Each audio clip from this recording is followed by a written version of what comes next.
Now, I want you to open your Bibles in the book of Matthew. James. Sorry. Galing sa prayer. James chapter 4. Let's read beginning from verse 1 up to verse 10. James chapter 4, verse 1 up to verse 10. Let's read this alternately. Where do wars and fights come from among you? Do they not come from your desires for pleasure that war in your members? Verse 2.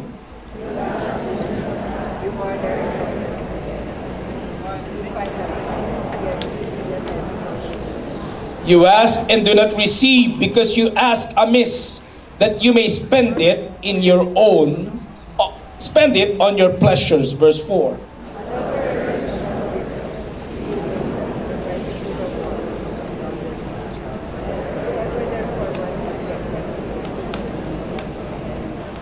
Or do you think that the scripture says in vain, the Spirit who dwells in us yearns jealousy? Verse 6.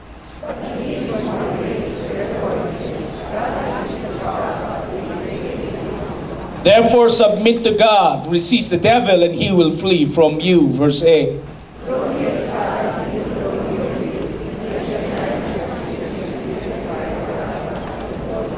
Lament and mourn and weep.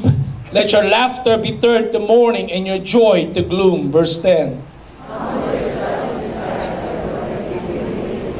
May the Lord add His blessings upon reading of His word. You may now take your seats, please. The title of the message that I would like to share with you this afternoon is Setting Pride Aside. Setting pride aside. There is a lot of misinterpretation about what true humility is today. Therefore, this is a good time for us to see what the scripture really teaches us about pride. Pakisabi mo nga ng maganda, pride. Pride is a very elusive thing. A very deceptive sin that most do not see in themselves. Bakit deceptive? Madalas nakikita natin yan sa iba. Pinupuna natin sa buhay ng iba. Pero kailanman ayaw nating aminin sa ating mga sarili. Ayaw nating sabihin tayo ay mga prideful. Gusto nating tinuturo sa iba, but we cannot point our fingers on ourselves. However, it is the root of so much wrongdoings in our life. Madalas daw po pinagbumulan o ugat ng lahat ng ating mga pagkakamali ay patungkol sa usaping pride. If you're studying your Bible, pride is the oldest sin in the Bible. In Genesis chapter 3, when Satan tempted Eve to eat of the forbidden fruit from the tree of knowledge of good and evil, he said to her, anong sabi nung serpent? For God knows that when you eat of it, your eyes will be open, and you will be like God, knowing good and evil. Now, Eve and Adam eat from the tree, and we have always assumed that they wanted to be like God. Noon pa man, ang gusto ng tao maging tulad ng Diyos. And that is the issue of pride. Pride is a problem for all mankind. Pakisabi mo nga sa katabi mo, lahat tayo meron yan. Parang ayaw mong sabihin. Napaka-prideful mo naman. Now, in Genesis chapter 11, we find an ancient story about the people on earth after the great flood. Now, si Noah nagkaroon ng mga great-grandchildren and they wanted to build a great city and a great tower. In Genesis chapter 11 verse 4, anong kanilang sabi? Come, let us build ourselves a city with a tower that reaches to the heavens so that we may make a name for ourselves and not be scattered over the face of the earth. Yung great-great-grandchildren ni Noah, sila ay nagtayo ng tower. Ang tower na yan ay ang tore ni Babel. Anong kanilang plano? To reach the heavens and to sketch their names into heavens. To show how mighty they are. Now, when you read the Bible seriously, consider sin, we end up seeing ourselves in sins between the lines. We can see that we too are guilty of committing the sin of pride.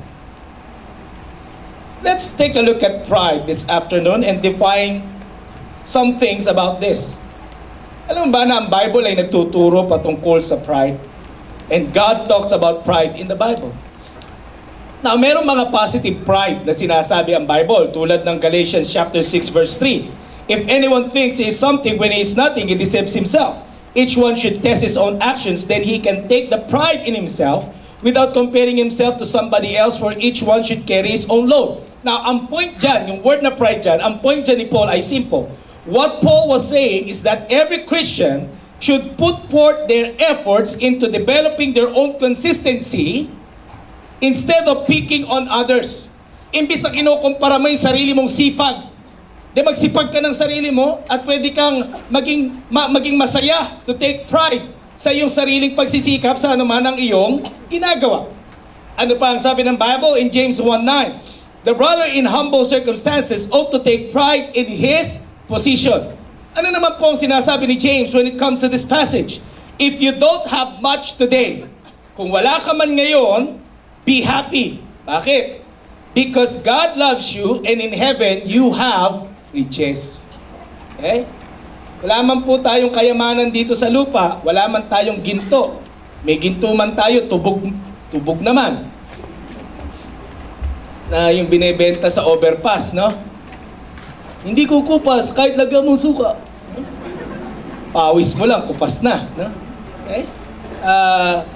Kahit na wala daw po tayong ginto sa mundong ibabaw, as we come into the presence of God in heaven, we are rich. Amen? We have a mansion prepared by our God. But elsewhere in the Bible, God hates pride in us. Okay?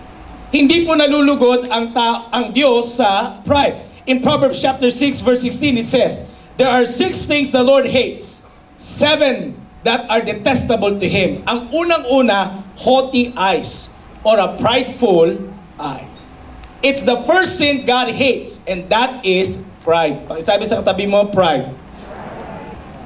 Tingnan po natin ang iba't ibang klase ng larawan ng pride. Una, vanity is the simplest form of pride. Alam mo ba yan, yung vanity? Sino po sa inyo vain? Siyempre, walang aamin.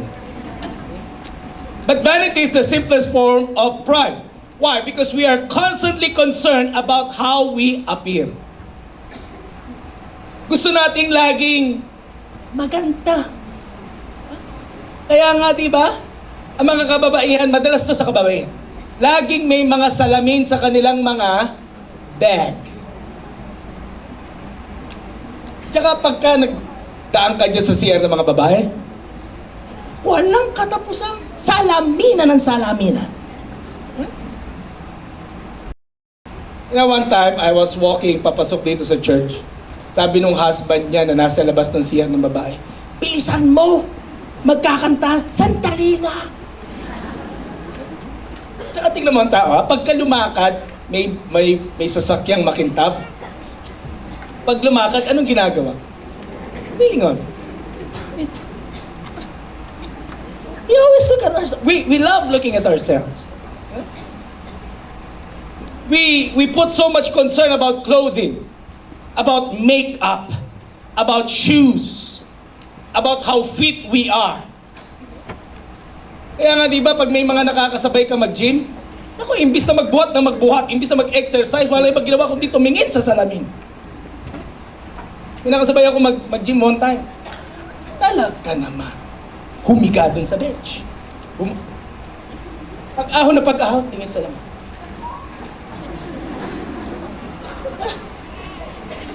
Wala naman, kaya walang mangyari, hindi mag-exercise eh. Tapos selfie ng selfie nasa gym.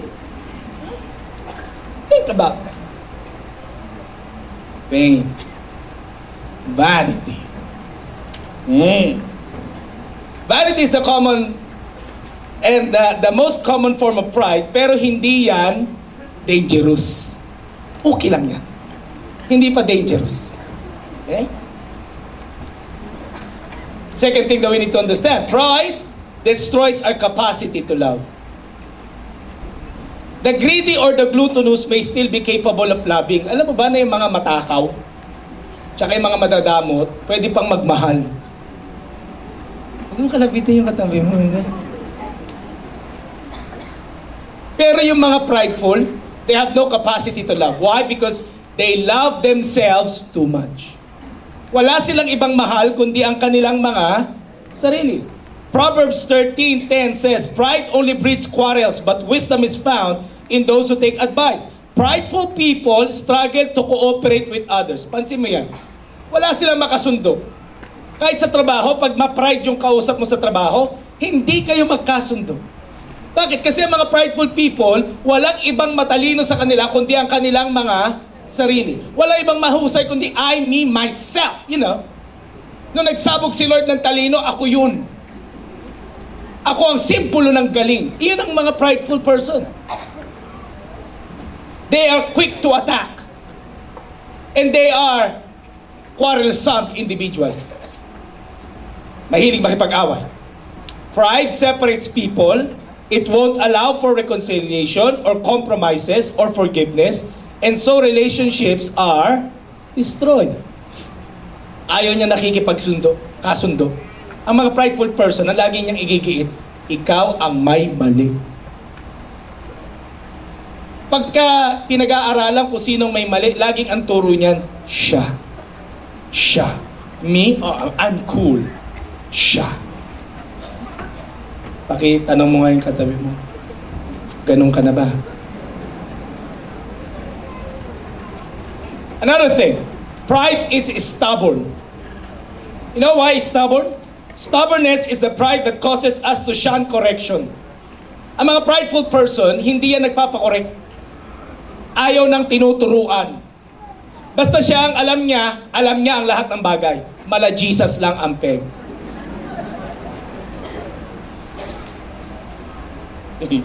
It renders us unable to stop defending ourselves. When someone points out an error or flaw, we evade or deny or blame someone else. Alam mo, pagka kinokorek mo mga prideful person, lagi yang, hindi totoo yan. Naisip mo lang yan. Ikaw lang yan. Baka ikaw. Laging may pambalik. At laging ang may mali ay ibang tao.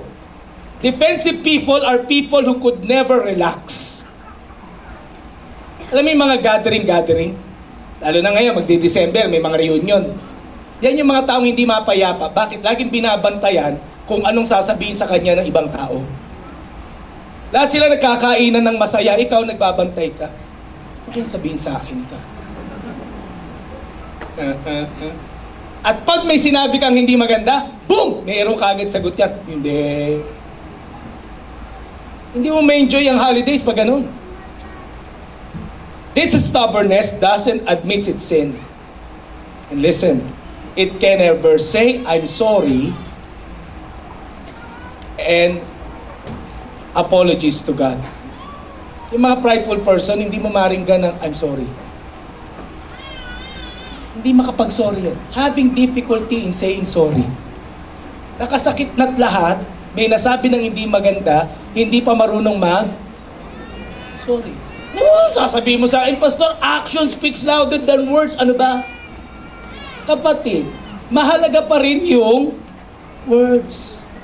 Alam mo ba, na ang salitang binitawan natin sa ating kapwa ay hanggang kamatayan, natatandaan nila. O natin, sama na natin lahat.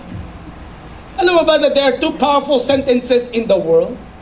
Ang unang most powerful sentence in the world is, I love you. Pag ikaw, kahit na napakainit ng ulo mo, pag sinabihan kang, I love you. O kaya ang init ng ulo mo, biglang binulong sa'yo. Huwag na mainit ang ulo mo. I love you. Suddenly, all of your defenses, oh wow. Oh my.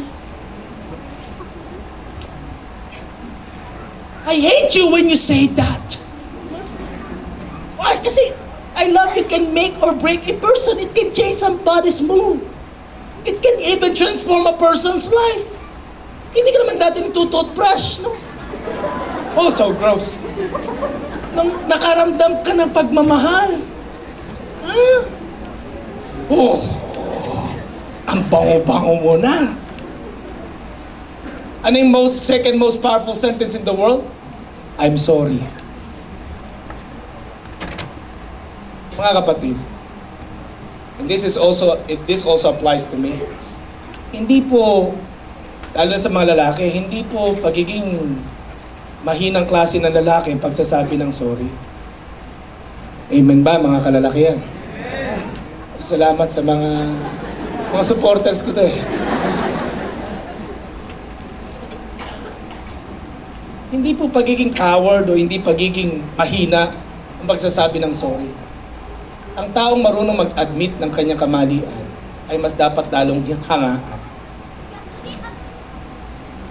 Dahil tanda mo ito, if you would be asking sorry, okay, at pinatawad ka, alam mo, sabi nga nila, bilog ang mundo eh. What goes around comes around. Huh? Matuto po tayong magpakumbaba. Pastor, umalis ka na, magsasalita ka pa sa main. Yan daw po ang pride. We don't say sorry to God and to others. Now, pride is contrary to God's own character. Yan po'y taliwas na taliwas sa katangian ng Panginoon. Sabi ng Philippians 2:5-8, Jesus, being Himself God, ay nagpakumbaba. He made Himself nothing. And He put on the garment of a servant to serve each and every one of us. Imbis na mag-lord over, He served us. He even gave up His life so that you and I can be saved. Ganon ang pagpapakumbaba. At dapat, tulad ng mga sinasabi natin tayo mga Kristiyano, we should imitate the ways of Jesus. Amen? Now, pride denies God's sovereign control. Yan pang mali sa pride. In our pride, we don't leave room for God to guide us. Because we often are trying to manipulate things instead of letting God's wisdom guide us. Dahil sa ating mga pagiging hambog o prideful, ayaw natin na kinikilala ang Diyos. Pag meron tayong mga gustong gawin, we do it on our own. We do it on ourselves. Gustong-gusto natin yung paraan na my way. We even insist na ito ang dapat na gawin sa ating pong mga buhay. Ang gusto natin, paraan natin. We are always leaving God out of the picture of our lives. Pero alam mo kapatid, kahit na gaano ka mang katalino, hindi sasapat yan pagdating sa pag-handle ng buhay natin. We all know ang katotohanan that only God has all the wisdom upang tayo ay ilagay sa tama. Amen? Now, ito po'y gustong-gusto kong quote that I would like to share this with you. Okay? Sabi po ni Saint Augustine, it was pride that changed angels into devils. It is humility that makes men angels. Alam mo ba na si Lucifer, bago siya maging Satanas, si Lucifer ang pinakamagandang anghel sa langit. Si Lucifer, worship leader. Kaya delikado kayo. No, just kidding. Siya ang pinakamagandang worship leader. Makinang na anghel. And he would always go around the throne of God, asking all the angels to worship. Ang gandang anghel. Angel of light. Kaya lang, pride sets in. Anong sabi niya? Magtatayo ako ng trono na mas mataas sa Diyos. Bumilib sa sarili. So anong nangyari? Kaya nung una pa man, may kudeta na. Gusto nilang i-overturn ang power ni God. Pero wala namang nananalo sa Panginoon. Amen? So ano nangyari? Pinatapon sila ng Diyos. 1/3 of the heavenlies were shunned. Kaya si Lucifer na angel of light ay naging Satanas. Why? Because of pride. Kahit na malaanghel pa ang face mo, at sinasabi mong sakdal kay bait mo, be careful. Why? Because when pride sets in, it makes us do some things that are not really in accordance to God's Word. Pero, ito naman, ang tao daw pong nagpapakumbaba makes men angels. Nagiging malaanghel. If we practice humility in our life. Now you will ask me, Pastor, what must I do to set aside pride in my life? Anong dapat kong gawin upang isang tabi ang pagmamataas o ang pagmamalaki sa aking buhay? Una, that pride has taken over. James tells us there's a way to know if your pride has taken over. Anong sinabi ni James in James 4:1a? What causes fights and quarrels among you? You kill and covet, but you cannot have what you want. You quarrel and fight. Now, what? The sign that we're more filled of ourselves than God. Paano daw po malalaman na mas punong-puno na tayo ng ating mga sarili kaysa punong-puno tayo ng presensya ng Diyos? Paano daw po malalaman na prideful na tayo, na ang pinopromote na natin ay ating mga sarili kaysa ang Panginoon? Those signs are anger, quarreling, and fighting to get one's own way. Malalaman natin kinain na tayo ng pride pag ang mga gusto nating masunod ay ang mga sarili lamang natin. Pakitalabit mo nga yung katabi mo. Okay. Pakitanong mo siya, gets mo? Kapag galit na galit ka, pag nagagalit ka at nakikipag-away ka dahil hindi yung gusto mo ang nasusunod, that's pride. Kapag ka parang hindi sila nakikinig sa suggestion mo, at parang pinagtatawanan nila minsan yung suggestion mo, at ina-unfriend mo sila sa Facebook, dahil parang ayaw nila yung suggestion mo, that's pride. Pagka inaaya ka na nila sa life group, mag-life group na tayo, kayo na lang.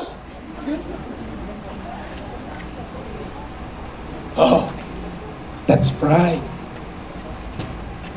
Na kahit may spaghetti ang life group, ayaw mo nang sumama? That's pride. Galit, pakikipag-away, at pagpilit ng sarili, yan daw po ay senyales na may pride na tayo. Now, why would we quarrel and fight? Bakit pa tayo nakikipag-away? It's usually when someone has stepped over the line. Diba? Tayo mga tao, meron tayong mga invisible line. Hanggang dito ka lang. Huwag mong pakialaman ang buhay ko. Yan lang.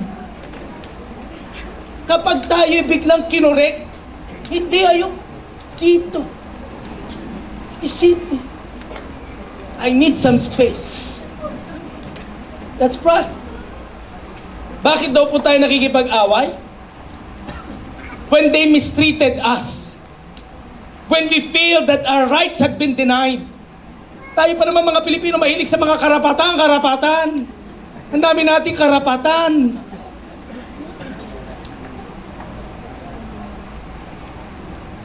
Kapag tayo'y sinabihan ng hindi maganda, and when it hurts, we want to defend ourselves. I won't give up without a fight, man. Alam niyo mga kapatid, it's a sure sign. Kapag lagi mong gustong dinidepensa ang sarili mo, pride has taken over. Kapag masyado tayong concerned sa ating reputasyon, kesa sa pagiging tama natin sa harapan ng Panginoon, pride has taken over. They had no business saying those things against me. They don't know me. They cannot judge me. Ang mga linya. How dare you say that to me? You have no right. Kapag ganyan na po mga binibitawan nating linya at galit na galit tayo, no for sure na hindi na si Lord ang may hawak sa atin, kundi ang atin ng mga sarili. Now listen to this. This is important. Essentially, James is telling us that when those emotions take over, it means we have taken over. Our pride has been offended and we have forgotten God.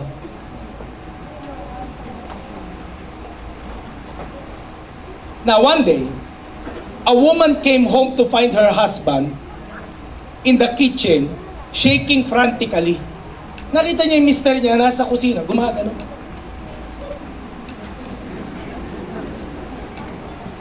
Nakita niya may kable, tapos may maliit na box dito. So akala niya nakukuryente yung mister niya. So ang ginawa niya, kumuha siya ng walis tambo, pinalo niya, pak! Para matanggal yung kable. Sabi ng mister, why did you do that? I thought you are being electrocuted. Kala ko nakukuryente ka. No, I'm listening to my iPod. Alam niyo yung iPod? Yung maliit na gadget na you can store so many music. Kaya tiyakin ninyo, pag sa bahay ninyo, gaganong-ganong kayo, kita nyo yung mga sasapok sa inyo, ha? You know, that kind of device, that gadget, ang ganda kaya nun. Alam mo ba na yan ay na-discover ng Apple in the year 2001? It is a personal entertainment center. It measures 2.5 inches wide and 4 inches tall. And it's about half-inch thick. But this little box can store the entire music library that you have. Lahat ng gusto mong tugtog, nandoon. Pwede mong i-store doon. You can store hundreds of CDs and long playings. And 8-track. Sino po sa inyo inabot yung 8-track? Malaking plaka. Alam niyo, sa church, pinopropose po natin yung katapatan.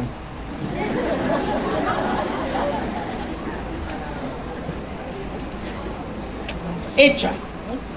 Lahat pwede mo nang ilagay doon. Alam niyo ba na nasira na ang Sony CD-Man magmula nung lumabas ang iPod? Dati, kapag naglalakad ka, may makikita ka, di ba, ang laki-laki, bilog? CD-Man yun. Tapos, sa CD-Man niya, may nakalagay pang case ng maraming CDs. Laging ang peg mo parang DJ lang. Nung nauso ang iPod, naku, nawala na yung negosyong yun. Bakit? Ang liit-liit, pero wow, nandun lahat ng music mo. You can listen to your music just about anywhere. You can keep it in your pocket. Pwede ka nga mag-jogging, mag-exercise ng naka-iPod. Ang ganda! It's marvelous! At alam mo ba na ang latest iPod, you can store movies, you can watch TV programs, and the latest iPod, it's already Wi-Fi ready. You can surf the internet. Kapag knowledgeable ka, you can turn your iPod into cell phone, etch a sketch, and a taser. Lahat ng yan pwede mong gawin sa iyo, iPod. Now listen, all this entertainment doesn't come cheap. Mahal ang iPod. At kung sasabihin mo sa akin, Pastor, kahit naman yung Samsung, hindi lang iPod, pati yung MyPod,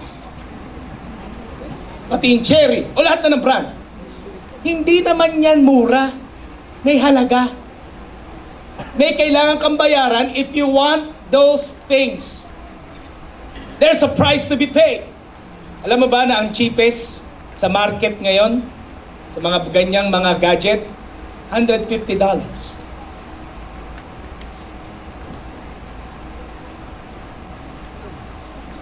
Mahal. Kahit na nga yung mga China na mga tablet, di ba?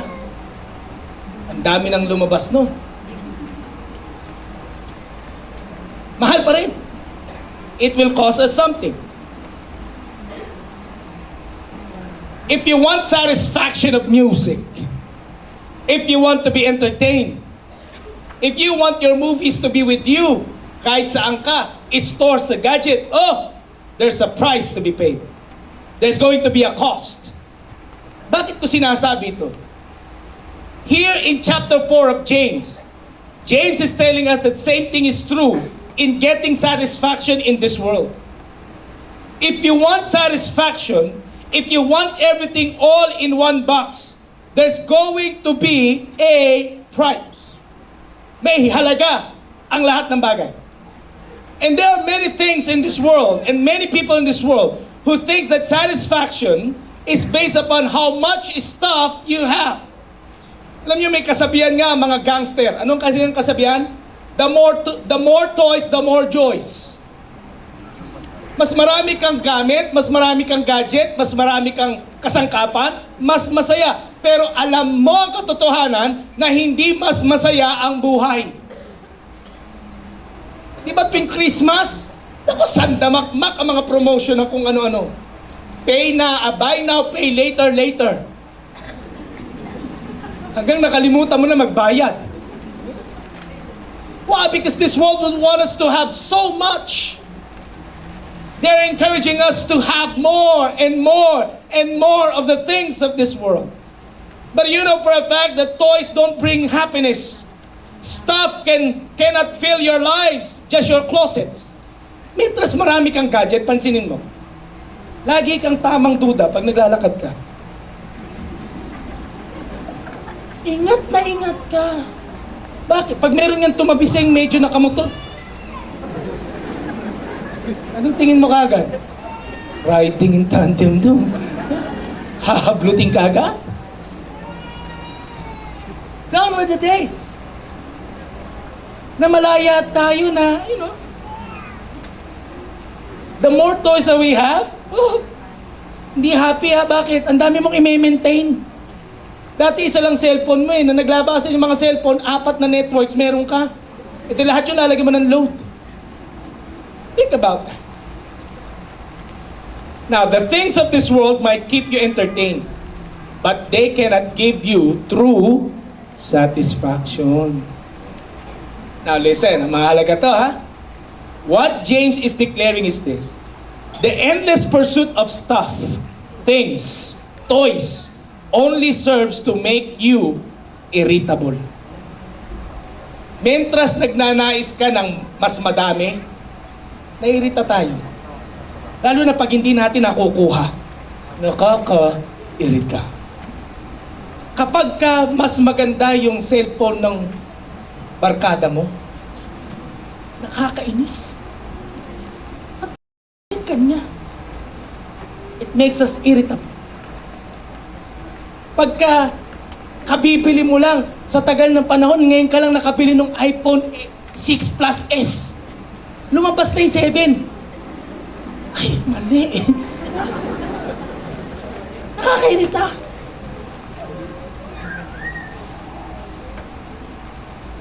Makes us irritable. Ano daw po? The endless pursuit of things. Yung walang kakontentuhan, it makes us irritable. At kapag di natin makuha, nakikipag-away tayo. Nakikipagtalo tayo. It promotes pride. Alam niyo mga kapatid, delikado to. Bakit? Dahil ang nakikita ng maraming tao, pag mas marami kang gamit, mas okay ka. Diba? Minsan sa kwentuhan, anong meron ka? Meron nga akong 3 iPad. Talaga, pinanonoora mo lahat yun? Di lumawa ang mata mo. Dami kong ganito, dami kong ganyan, di ba? Alam mo, makinig ka. Sa umpisa lang masaya pag nakuha mo. Alam mo yan. Lagi kong pinipreach yan eh. Pagka nabili mo na, himas ka ng himas. Bumibili ka pa nung di ba, nung pamunas.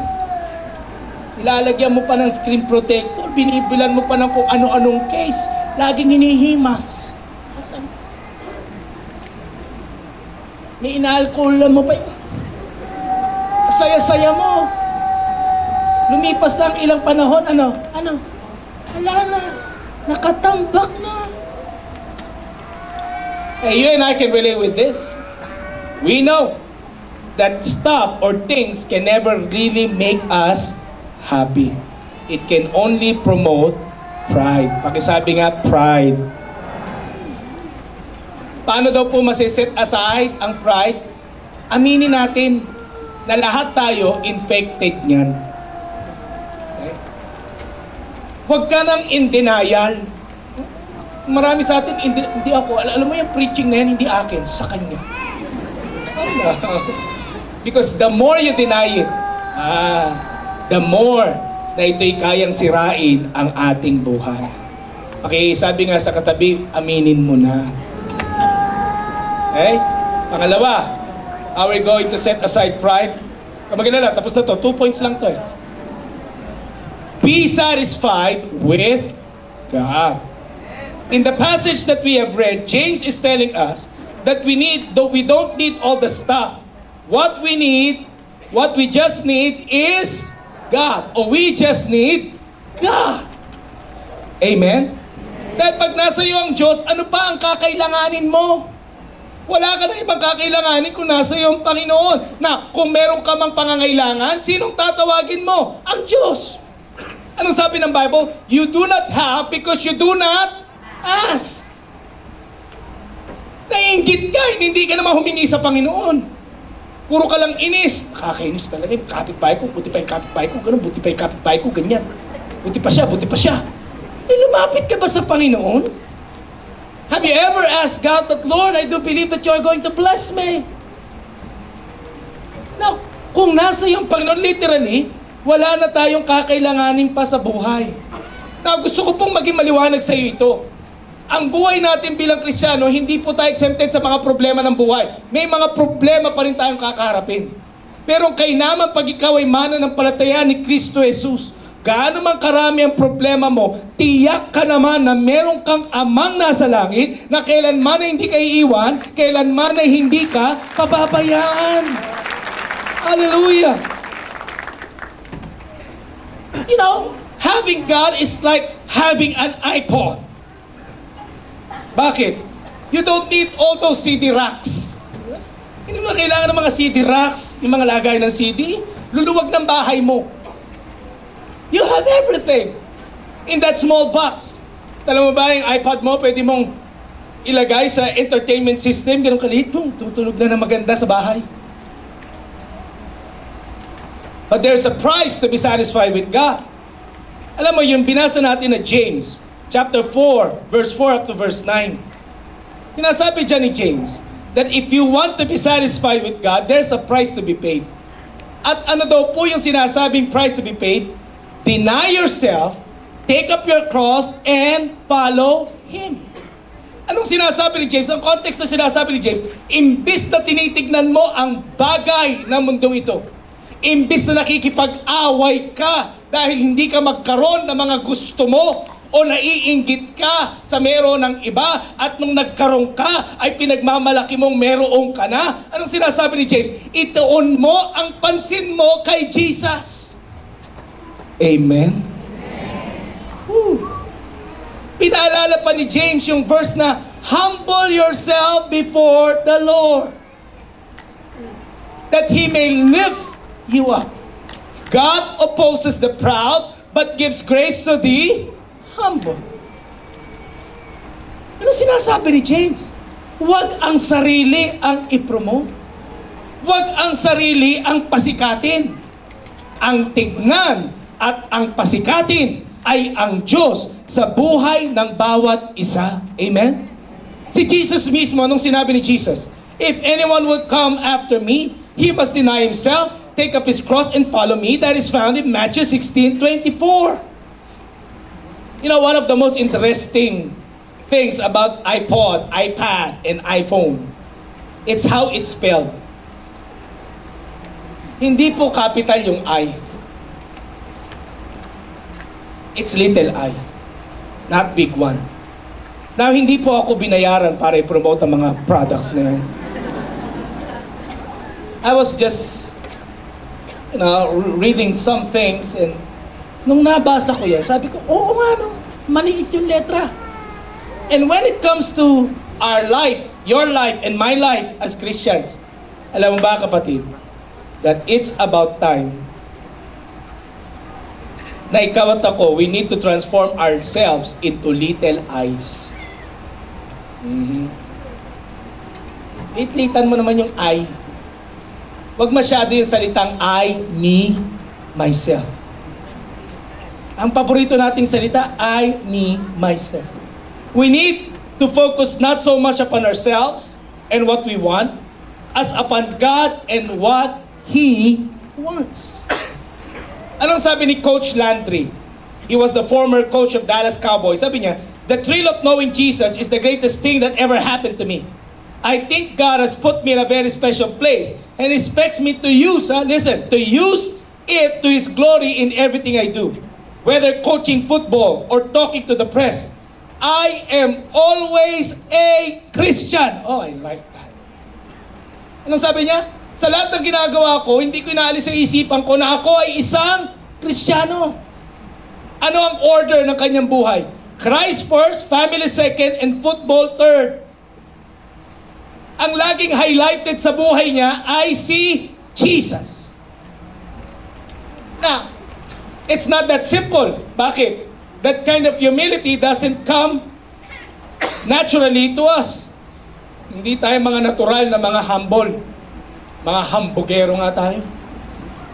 Lagi tayo may hambugan portion. Di ba sa kwentuhan na lang, lagi tayo may hambugan portion. Eh ako nga eh. Hindi, ako? Oo. Several years ago, meron pong pag-aaral na ginawa ang New York Telephone Company. Alam niyo po ba na sa 500 phone calls, nakabilang sila ng 3,900 word na I.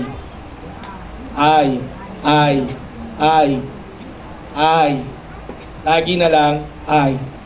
We like ourselves too much. Gustong-gusto natin talaga mga sarili natin. We would like to look at ourselves more often. Salamin pa mo. Tingin, alam mo ba, sa mga matataas na building, bakit kaya ginawa nilang ang elevator punong-puno ng salamin?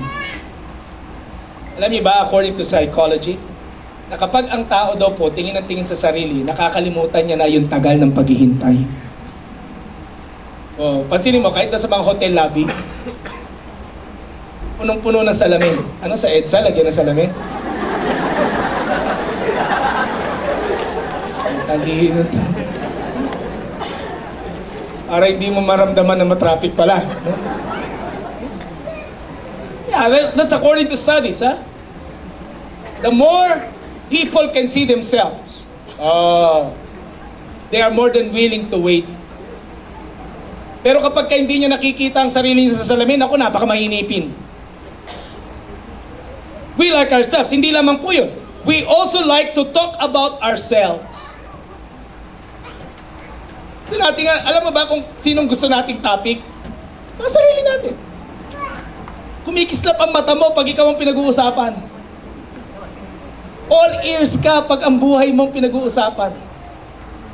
The sure way to start a conversation, tanungin mo siya, kamusta ka na? Sasagot yun. Hindi mo naman pwedeng sabihin, uy, kamusta na ako? That's a sure way. Because we like to talk about, we like ourselves and we like to talk about ourselves. In fact, one of the main things this world encourages us to do is to center our attention on ourselves. Socrates. Anong sabi ni Socrates? Know yourself. Kilalanin mo ang iyong sarili. Huwag mong intindi ng iba, ang sarili mo lang. Anong sabi ng mga psychiatrists? Express yourself. Kung galit ka, sabi mo. Express mo. Kung gusto mo magwala, magwala ka. Don't think of others. Express yourself. Many counselors will say, love yourself.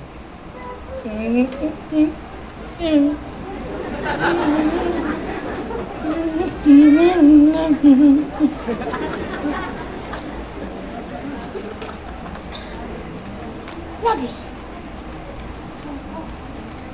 Mga hedonists, anong laging prinsipyo niyan? Enjoy yourself. Magpakasaya ka, enjoyin mong sarili mo. Aliwin mong sarili mo. Paano kaya yun?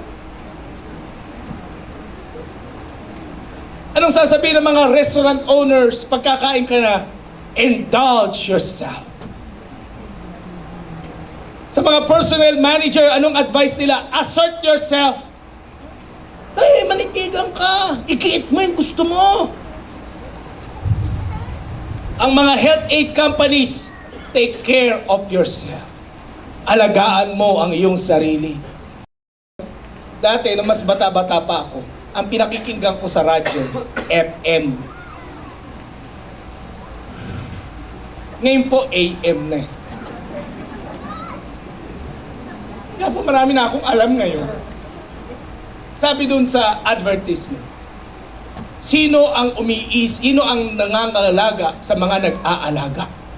Panahon na para alagaan ang mga tagapag-alaga. Take care of yourself. Yan ang tinuturo. Na kailangan walang sakripisyo. Huwag kang magsakripisyo sa iba. Ang unahin mo't alagaan mo ang iyong ang mga leisure time industries, yung mga libangan, anong gagawin? Pamper yourself. Diba sa mga spa, pamper yourself.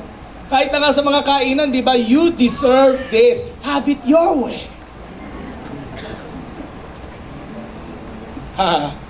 Yan ang turo ng mundo. At listen, only Jesus says, deny yourself. Amen? Ako ang hina ng... Nung sinasabi ko yung lahat ng patungkol sa sarili natin, nakangiti ka eh. Deny yourself. Only Jesus says, deny yourself, deny yourself, deny yourself. Being satisfied with life and with God means denying ourselves.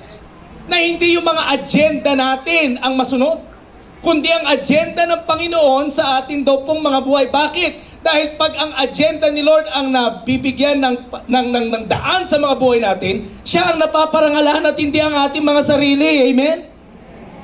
Nalalayo tayo sa kahayabangan. Mag-ingat po tayo dito mga kapatid.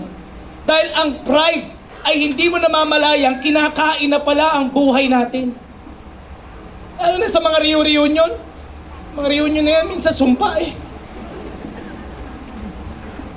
Pag nagtanungan, ano ba lang hanap buhay mo ngayon? Ano pinagkakakitaan mo? Alam mo, kung negosyante ka, pwede mo namang sabihin, I'm in business, period. Hindi mo na kailangan pang ipaliwanag. I'm in business, I own this. I have 5 actually. Would you like to know how much I earn? You don't have to do that. Kasi, listen ha, kapag nagpakawala ka na ng isang kayabangan, hanggang matapos ang anumang reunion na yan, ang lakas. Kahit kalbo, makukulot. Sa lakas ng hangin. We have to be very careful. We deny ourselves. Kahit na alam mong may kakayanan ka, hindi mo naman kailangan ipagyabang eh. Amen? Kahit na alam mong nuknukan ka ng talino, hindi mo naman kailangan iyabang. Alam mo ba na ang civil service exam ko? You want to know? Hindi na, basta pumasa ka. Kapag ka tinanong ka, tsaka ka na magsalita, pero para i-presenta mo na sarili mo na, alam mo, 92 nga ako eh. Medyo nahirapan ako.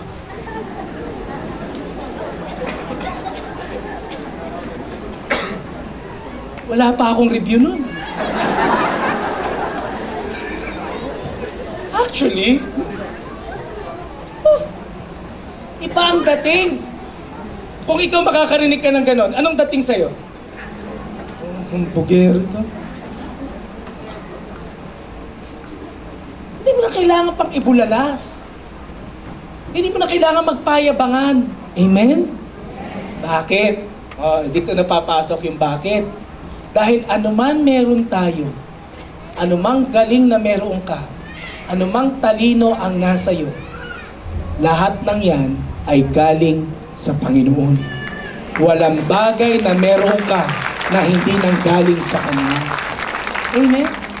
Pag sinabing deny yourself, hindi naman yung pag-deny yourself kahit na kaya mong mag-afford. Butas-butas na yung sapatos mo. Hindi, deny myself. Sabi ng pastor namin, deny myself. Kahit gusgusin ka na, di ba? Hindi, deny myself. O kaya gutom na gutom ka na. Kaya mo naman bumayad ng masarap na pagkain? Hindi, deny myself. No. Hindi naman yun.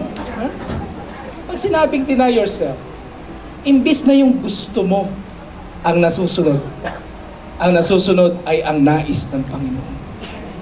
Imbis na ikaw ang sikat o ako ang sikat si Jesus. Ano sabi ng Bible? In everything that we will be doing, may God be glorified. Whether we eat, whether we drink, in everything that we do, may we all give glory unto the one who is the author of everything. Hallelujah. Setting aside pride. Pakisabi sa katabi mo, talikuran mo na yan. Having pride in life can never make us happy. It will make us miserable.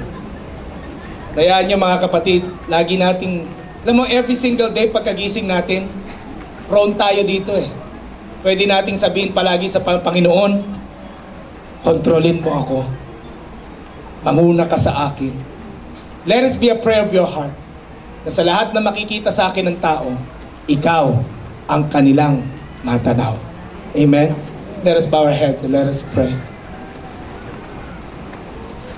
Our gracious God and Heavenly Father, we thank you for this afternoon.